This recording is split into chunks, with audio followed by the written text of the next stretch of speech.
आसमानी आफत, तबाही का मंजर। देहरादून में बादल फटने से भारी तबाही। शस्त्रधारा में होटल बहे, कई दुकानें जमींदोज। मशहूरी देहरादून मार्ग पर सड़कें टूटी, यातायात में बाधा। सीएम धामी ने हालात का लिया जायजा। एसडीआरएफ एनडीआरएफ राहत कार्य में जुटी। पीएम मोदी ने हर संभव मदद का दिया भरोसा। देवप्रयाग में भूस्खलन, रघुनाथ मंदिर के पीछे कमरे ढहे। विकासनगर में पहाड़ी से गिरे पत्थर, युवक की मौत।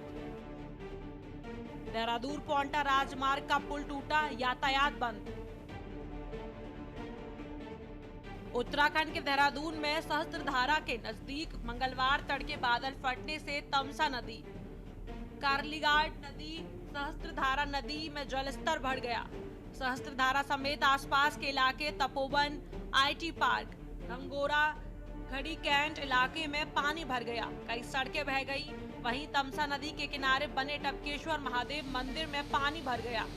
यहां दुकानें बह गई। कुछ लोगों के लापता होने की खबरें मिली हैं।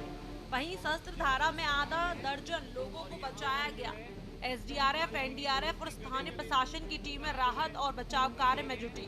टपकेश्वर महादेव मंदिर के पुजारी ने बताया, सुबह 5 बजे नदी में बाढ़ आई, पूरा मंदिर डूब गया, कई मूर्तियां बह गई।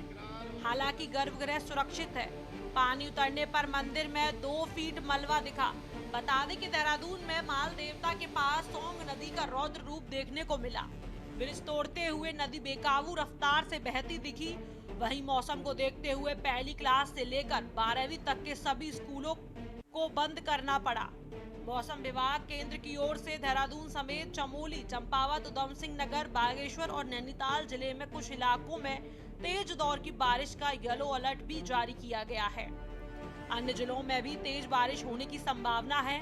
21 सितंबर तक प्रदेश भर में तेज दौर की बारिश होने के आसार हैं।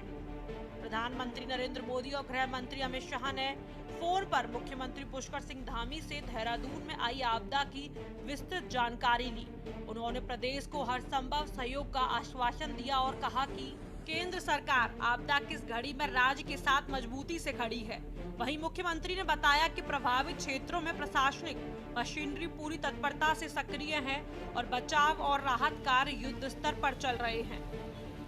से ही काफी तेज बारिश होने के कारण से, बादल फटने के कारण से देहरादून जनपद, टिहरी जनपद और उत्तरकाशी के भी कुछ इलाकों में आज काफी नुकसान हुआ है। बड़ी आपदा आई है, बादल भी फटा है, जान माल की भी क्षति हुई है। अनेक स्थानों पर संपर्क मार्ग कट गए हैं, पुल भी इस आपदा की भेंट चढ़ गए हैं। नदियों का जलस्तर काफी उफान पर है। ऐसे पूरे क्षेत्रों का लगभग सभी क्षेत्रों पर सभी अधिकारी जो आपदा प्रबंधन से जुड़े हुए हैं, जिला प्रशासन के हैं, एनडीआरएफ, एसडीआरएफ के लोग हैं, सभी समन्वय के साथ सभी क्षेत्रों में राहत के काम, बचाव के कार्य कर रहे हैं।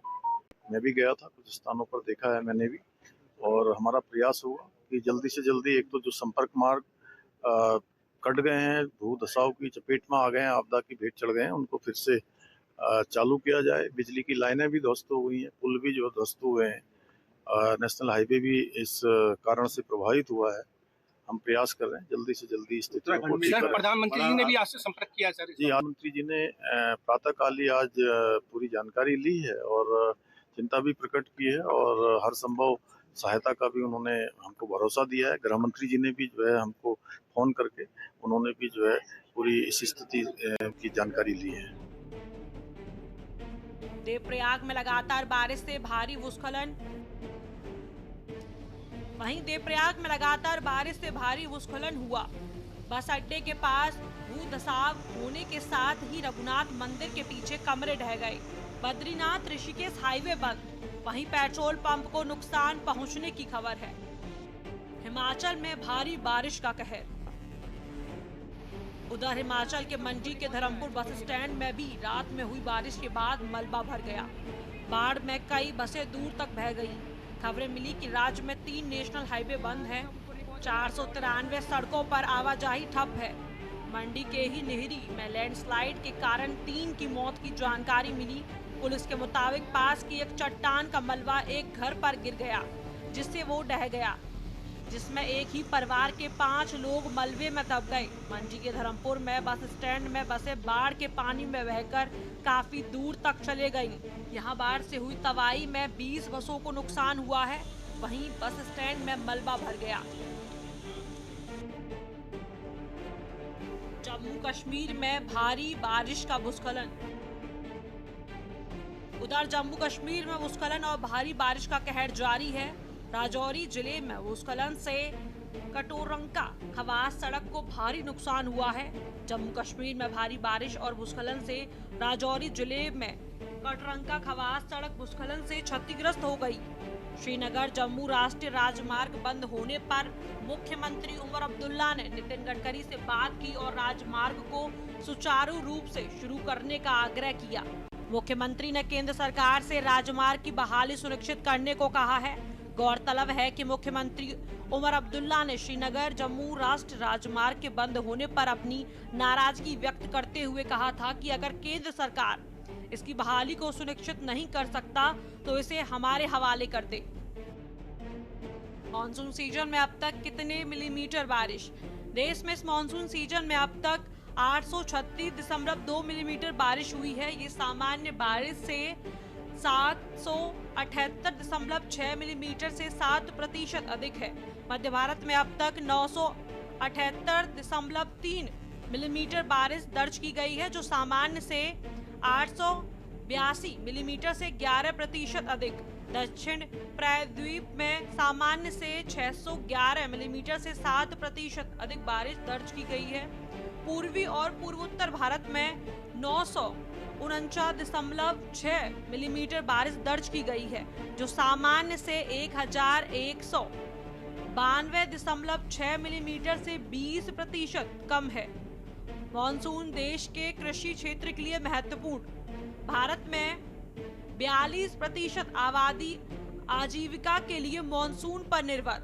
यह देश के सकल घरेलू उत्पाद डीजीपी में 18.2% का योगदान देता है। मॉनसून पीने के पानी और बिजली उत्पाद के लिए आवश्यक जलाशयों को भी फिर से भरने में भी महत्वपूर्ण भूमिका। उत्तर पश्चिम भारत में 34% अधिक वर्षा।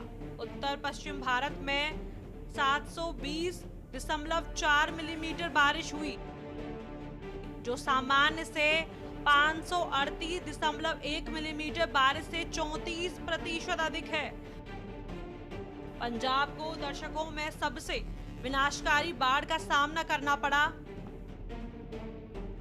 जिससे हजारों हेक्टेयर कृषि भूमि जलमग्न हो गई और लाखों लोग विस्थापित हो गए।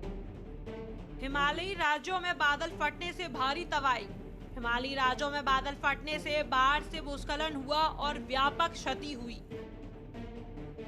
हिमाचल प्रदेश और उत्तराखंड में पुल और सड़कें बह गई। जम्मू कश्मीर में बार बार बादल फटने और भूस्खलन की घटनाएं हुई। आईएमडी के अनुसार सक्रिय मानसून के कारण अधिक वर्षा हुई। 15 सितंबर के आसपास मानसून के लौटने की संभावना। वहीं मौसम विज्ञान विभाग के अनुसार दक्षिण पश्चिम मानसून 15 सितंबर के आसपास उत्तर पश्चिम भारत से वापस लौटने की संभावना है। बता दें कि इस वर्ष मानसून में सामान्य तिथि से पहले ही पूरे देश को कवर कर लिया था। इस मानसून सीजन में अब तक सामान्य से 7% अधिक बारिश हुई है। मानसून भारत के कृषि क्षेत्र के लिए महत्वपूर्ण है और देश के सकल घरेलू उत्पाद में योगदान देता है। 2020 के बाद से इस बार मानसून ने सबसे जल्दी पूरे देश में पहुंचा था। यह 24 मई को केरल पहुंचा था। 2009 के बाद से मानसून सबसे जल्दी भारतीय पहुंचा था। बता दें कि 2009 में मानसून 23 को केरल पहुंचा था। स्पेशल डेस्क के न्यूज़ इंडिया।